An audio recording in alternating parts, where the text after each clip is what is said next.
Squilium Fancy Son? Squilium Fancy Son! Squilium Fancy Son! Squilium Fancy Son III is Squidward's rival from high school band class. So, I just took my private yacht across my private lake to my private heliport. He's more wealthy, popular, and talented than Squidward, and he always rubs it in his face. That's right. I'm living your dreams, Squidward. Oh, just succeeding in everything you failed in. But I intend to prove that he's a fraud, using his wealth to make himself seem more popular and talented than he actually is. He goes to ridiculously extreme and expensive lengths to humiliate Squidward and show his superiority, and I'm gonna prove it. SpongeBob is one of my favorite shows from my childhood. Even going back now and rewatching the old ones, it still holds up. You might think, it's just a kid's show, there's no continuity, there's nothing worth theorizing about, but the show constantly brings back characters and references to previous episodes, and if you look closely, you can connect the dots and find some very interesting stories. And today, I'm going to prove that Squilium Fancy Son III is a manipulative fraud. Evidence number 1, the pet hospital. We first meet Squilium in Season 2, Episode 15, Band Geeks. The episode opens with Squidward playing the clarinet and getting a knock on the door.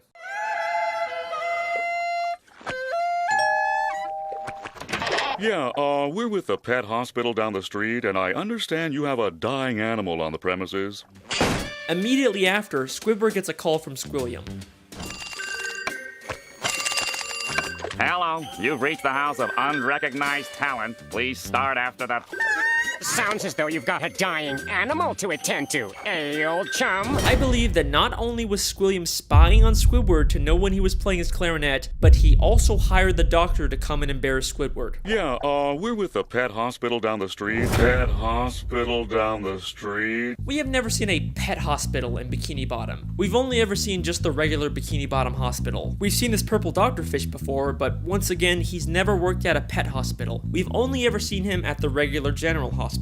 Well, Mr. Squarepants, it seems you have the suds. Are you ready for your treatment? Then there's this green fish behind him, and we've only ever seen him as one of the many identical paramedics that work at the Bikini Bottom Hospital. We even see him at the end of the episode to take Squilium away after fainting. So it is very likely that Squilium hired these two and told them to pretend like they're from a pet hospital just to humiliate Squidward. But this is just the start of Squilium's elaborate lies. Evidence number 2, the Bubble Bowl. In the same episode, Squilium also says, I'm the leader of a big fancy band now, and we're supposed to play the Bubble Bowl next week. The problem is, I'm busy next week and can't make it, so I was hoping you and your band could cover for us. But we've never seen Squilium's band before, and despite claiming he's too busy to make it to the Bubble Bowl, he still shows up at the end to watch Squidward's band. So both his excuse and probably his band were made up to pressure Squidward into humiliating himself at the Bubble Bowl. Evidence number 3, Squilium's friends. In Season 3, Episode 8, Squilium returns. Squidward leaves for work and conveniently bumps into Squilium and all of his fancy friends, despite Squilium not seeming like the kind of guy that would come near the Krusty Krab. He and his friends make fun of Squidward for working as a cashier. Hold it! Don't tell me! You're a cashier! Don't lie. Lying always makes it worse.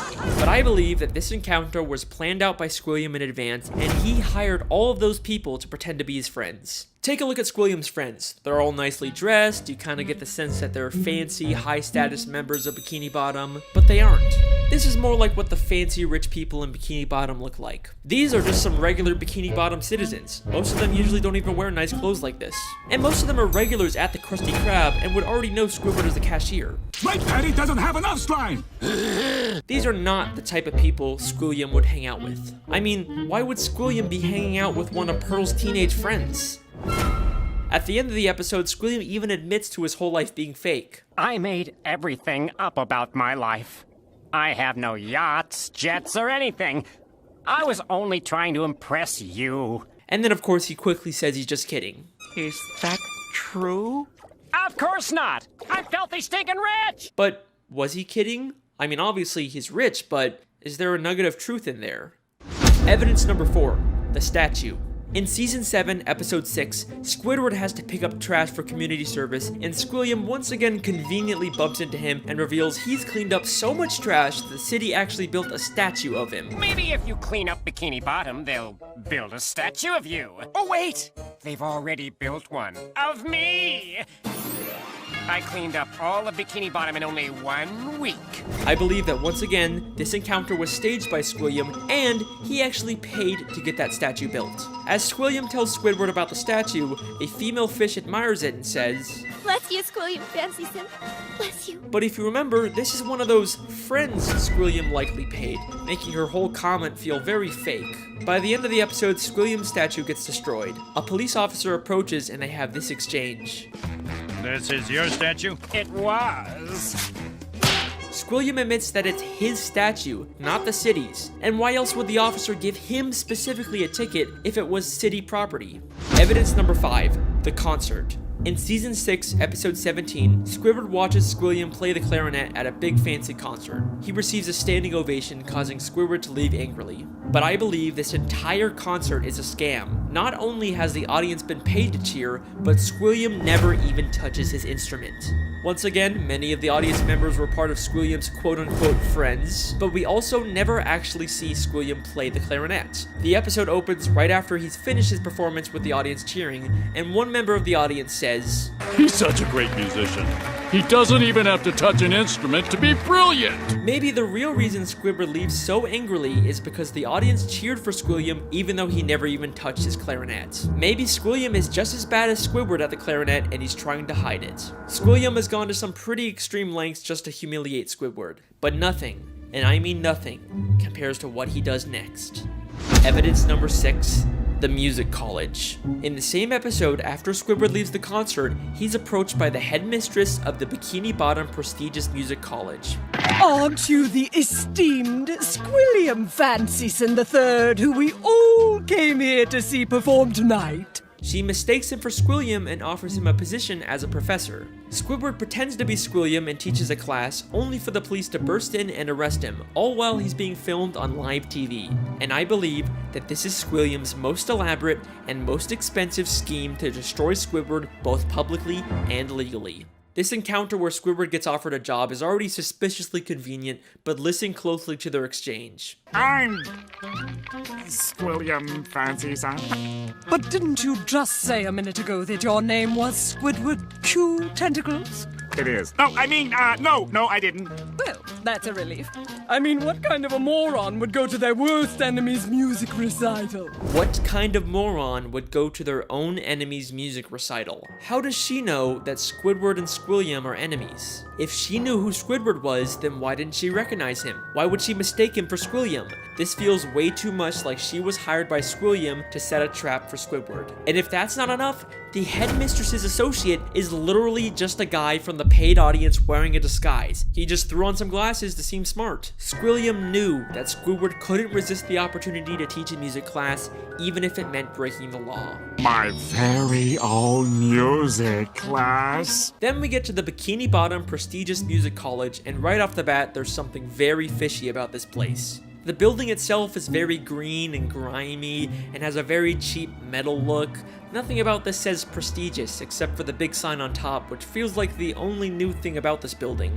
I think there is a very good chance that Squilliam just bought some old warehouse, then stuck a sign and some paint on it to disguise it as a college. I mean, look at these other schools in Bikini Bottom. They all have a very nice structure and a paint job, but this prestigious music college looks like a dumpster. Going into the classroom, not only does it have another one of Squilliam's friends, but if this is such a prestigious college, how did SpongeBob and Patrick get in here? Would you two numbskulls mind telling me what you're doing in music class anyway?